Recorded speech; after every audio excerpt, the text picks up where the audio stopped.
Hi, my name is Miss Whaley, and I am so excited to be your student's band director for this year. I know that we have a lot of questions as far as grades, instrument fittings, or how can we help our digital students be more successful in the band classroom.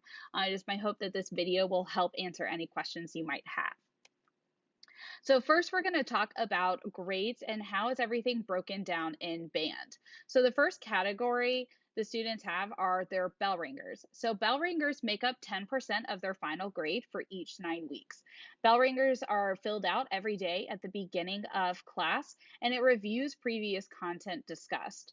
If the students unfortunately make the choice to not complete their bell ringers, but they are present for class, this is the only assignment that they are unable to make up.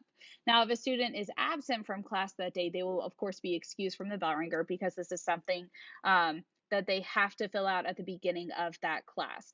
So they will not be penalized for being absent and being unable to access this assignment.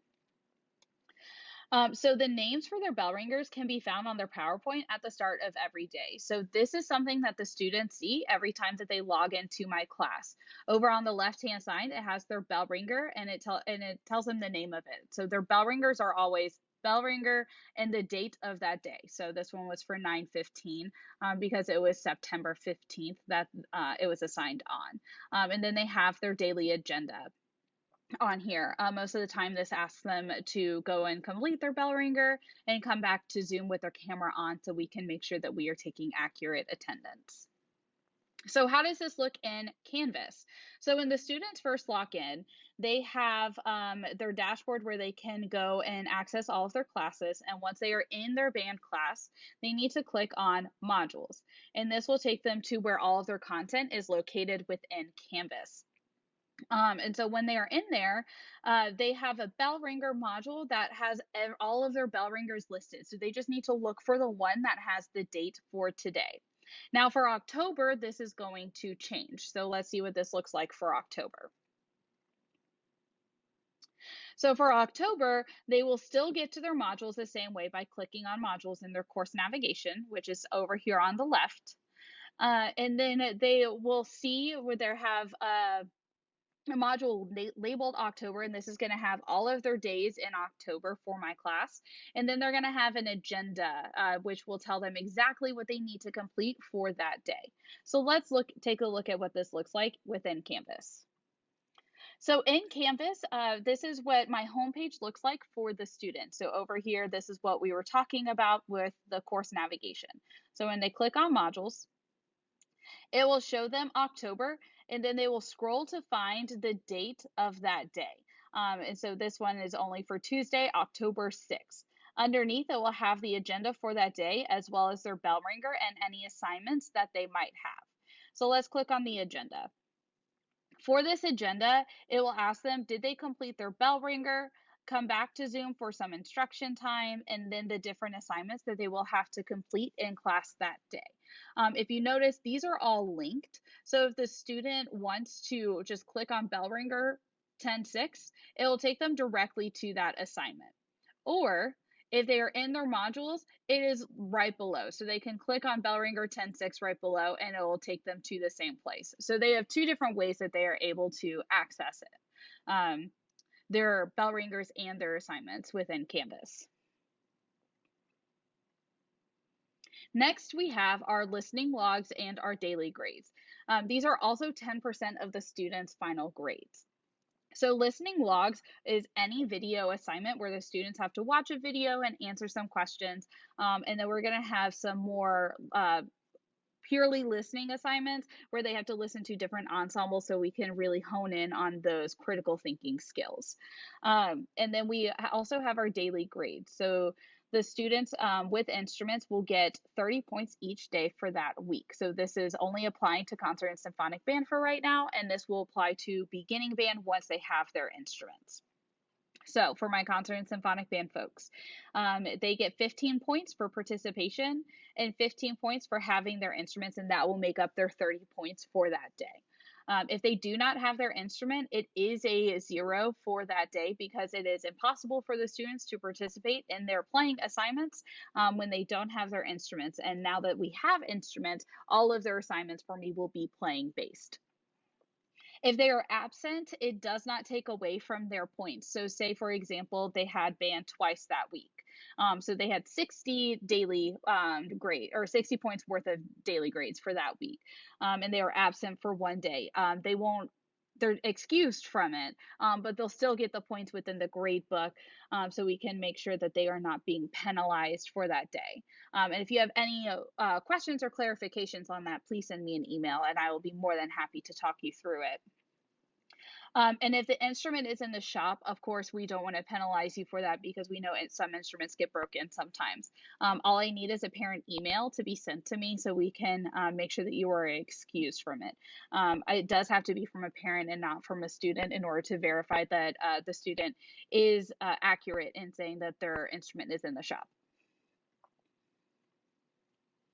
So the next thing we have is practice. Practice makes up 20% of their final grade. This is anything that is performance-based. So any performance-based assignment or performance-based quiz. So this is something that is centered around the students playing their instruments. So any assignment that they have that is not a formal assessment on their instrument will fall into this category. And so for my beginners, because they don't have their instruments yet, we've been doing some rhythm exercises where they have to clap and count in smart music, and those exercises are falling into this practice category. Next, we have written work. This one's pretty self-explanatory. So this is 20% of their final grade as well. And this is any type of written quiz or any informal assessments or any type of written work from students. That is all falling into this category. So if we are doing note identification or rhythm identification, that is considered written work and will be in this 20% category. Next, we have our playing and written tests. These are our formal assessments, so they will be 40% of the student's grade. And so, like I said, it's going to include any formal assessments that is playing or written. So those are all going to be grouped into the same category.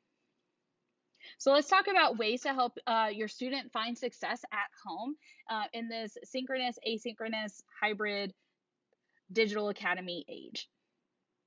So creating a quiet area for them to work if possible. I know a lot of us are at either working from home or we have multiple children at home. And so that is sometimes a super hard or maybe impossible task. But if we are able to create that area for the students, it makes them feel more comfortable with unmuting to answer questions in class or unmuting to even play for their fellow classmates. Encouraging students to play outside of their class time because band is a new thing for some of our students. They have to build up the muscles in their face in order to actually support them playing the instrument, which is something that they need to work on daily. And so I encourage the students to practice at least 20 minutes outside of class time every day. And if they are comfortable, or if you are comfortable, bringing your students to some after school rehearsals. This is purely based off of comfort level, and we're going to talk about this more in depth in the next slide about what this is going to look like and what are the requirements for it. And also allowing students to play at home during their class time. Like I talked about with the creating a quiet area for them to work, I know that some of us are working from home or we have other students within the household, but because our class is performance-based, the students are asked to play every day in class, which is part of their participation grade. If this is something that is truly impossible for your home situation, please send me an email as soon as you possibly can so we can work out an alternative for you. So after school rehearsals, we have after school rehearsals for both concert and symphonic band. So those are my band 2, band 3 students, and for beginning band. So anyone who is in band 1. So we're going to talk about concert and symphonic band first, and then we'll talk about differences with beginning band. So first, concert and symphonic band, year after school rehearsals are going to be Tuesdays after school for all of the students enrolled in those classes. It's not going to be split up brick and mortar and digital academy. This is going to be for all of the students. These are going to be from 4:30 to 6 p.m. and it says in the band room. That's where I want the students to meet. So they will need to be dropped off at the bus ramp, so they can have easy access into the band room. And we will meet in here, but our actual rehearsals will be outside. We have a grass area right in front of the band room that we can go to for our rehearsals. They are not required, but strongly encouraged because this is all based off of everyone's comfort level in bringing your students to campus with the pandemic going on. A couple of ways that we are going to make sure that the students are safe during this is we have bell covers for the students, and we also have special masks. I call them band masks that they can wear in order to play their instruments. So this is what they look like. And if you notice that there is an opening here in the middle, so the students are able to pull these apart. Their instrument mouthpiece fits nicely through them, and it closes around their instrument. The reason why these are so important is because it limits the amount of aerosol particles going into the outside. And so it helps create a safer space for the students. And also playing outside, because we're not going to be in an air-conditioned room where there is air circulating around. This will also help keep the students safe while they are playing their instrument in an ensemble setting. This will be super helpful for the students because they're missing that ensemble feeling. And so this will also help them build more of a community and actually be able to play for me in person versus over Zoom, which is a completely different experience. Also, we have our performance assessment, which is where the students go and perform 3 contrasting pieces for a panel of judges in March that our ensemble has to go to. And so this will give us a chance to work on that music together. So because this is not required but strongly encouraged, I do have an incentive for students. For every 1 rehearsal that the students attend, they receive 1 get out pass. So the get out pass can be used for any practice or written work that is not assessment based. So if it's a quiz, unfortunately, they cannot use their get out pass for that. But if it is not a quiz and it's a smart music assignment that, you know, they just are not feeling it that day, they are able to use that 1 pass and they'll get an excused assignment from it. So every 1 rehearsal they attend, they will receive 1 get out free pass.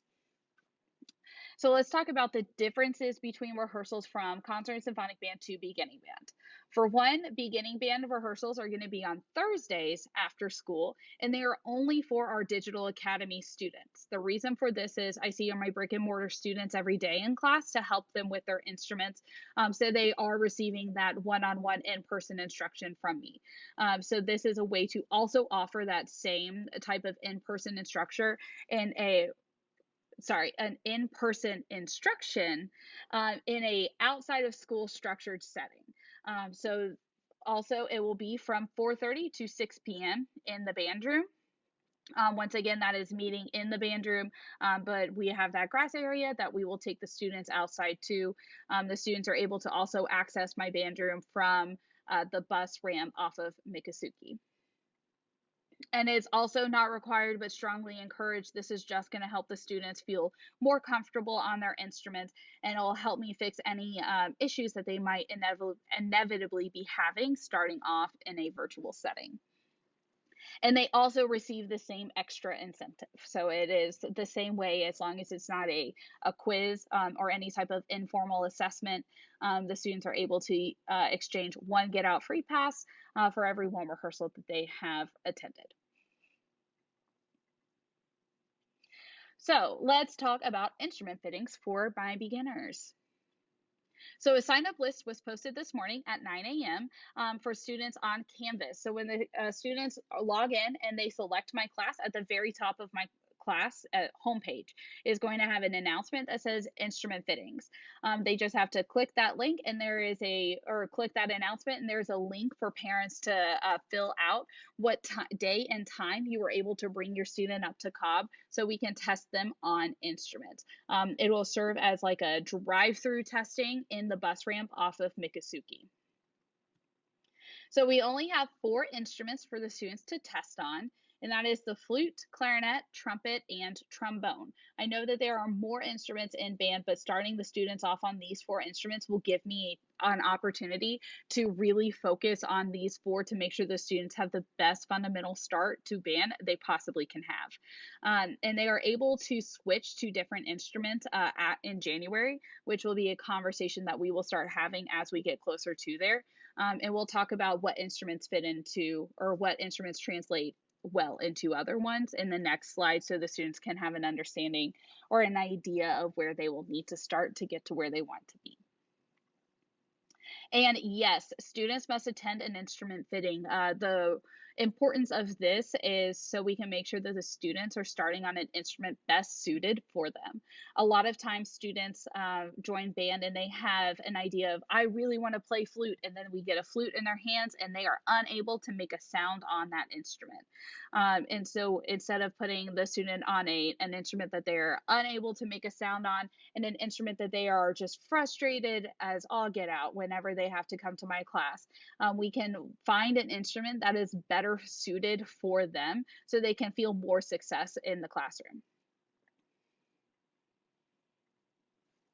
So the pathways to different instruments. So as we talked about, we have the 4 instruments that we are starting, but of course we have more instruments in band. So if your student is interested in playing oboe, they would start off on the flute. If they were interested in saxophone, they would start off on the clarinet. And if they were interested in French horn, they are better started off on trumpet. And then trombone actually has 3. It's the special one that it can go to 3 different places. So you can go to baritone, bassoon, or tuba. And so I know one section is not on here, and that is percussion. So for my percussionist, any of these instruments really fit into percussion. And the importance for getting into percussion is note reading abilities, being able to keep a steady tempo, their ability to catch on to rhythms, and how and behavior in class. Just because for percussionists, they have a lot of different equipment that they are in charge of or they are responsible for. And so we need to make sure that there is a solid trust built up between student and teacher for the percussion setting. So we are going to take these first few months to really develop that. So as always, if you have any questions, please feel free to send me an email at whaley@leonschools.net. It's really important for my email that there are 2 L's in there. I know that there have been a couple of parents who have tried to email me, but have only put 1 L in the email address. And so the emails keep getting bounced back. So it's Whaley with 2 L's. And please allow for 48 hours for a response. Most times I respond within the 48 hours, but other times it does take me the full 48 to get back to you, depending on what we have going on and what is happening that day. Especially with block scheduling, it is very rare for me to be able to sit down and respond to emails, but I do try to get back to you as soon as I possibly can. If you are a phone person and you would rather have a phone conversation, my office hours are from 8:30 to 9:15 a.m. and from 4 to 5 p.m. That's the best times to attempt to get a hold of me. Most of the time I am in my room. Every Wednesday and Thursday morning I do have morning duty over at parent pickup, and so I will not be able to answer the phone at that time. However, you are more than welcome to try to get a hold of me in the afternoon between 4 and 5 p.m. Students are encouraged to use their Canvas inbox to contact me outside of class time. And grades are going to be updated in Focus every Saturday. So I know that a lot of parents have been checking up on their students' grades. And so anything that is missing outside of a bell ringer, the students are able to make up in Canvas. So if the students are over in Canvas, if they are over in Canvas in the course navigation, they have a grades tab that they can select. And this will tell them what is missing, what has been turned in, and how many points is it out of. And if they need to get to their assignment, all they have to do is just click on the assignment name, and it takes them to that assignment so they are able to complete it. So I hope this answers any questions that you might have for my class. As always, if you have any further questions or if you have a follow-up, please feel free to send me an email at this email address.